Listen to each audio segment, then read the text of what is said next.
V sklopu zelenega družinskega dne s poudarkom na zeleni energiji in vse bolj prisotni električni mobilnosti sta šmarješki župan in predsednik uprave podjetja GEN-I uradno podpisala dogovor o postavitvi sončnih elektrarn na strehi tamkajšnje osnovne šole in občinski stavbi. Mi vidimo to kot en del našega razvoja.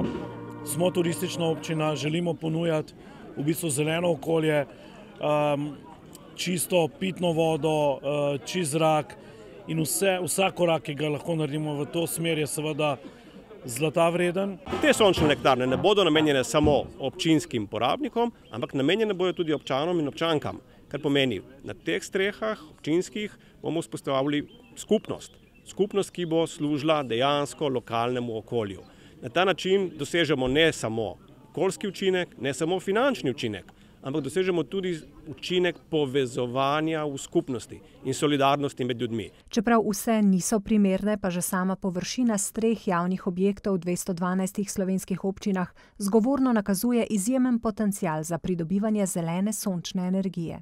Šmarješka Dobrica je pa prva taka občina, ki se je odločila, da bo čisto vse namenila za izrabo sončnih elektrarn. Dejansko je to prvi korak med vsemi občinami.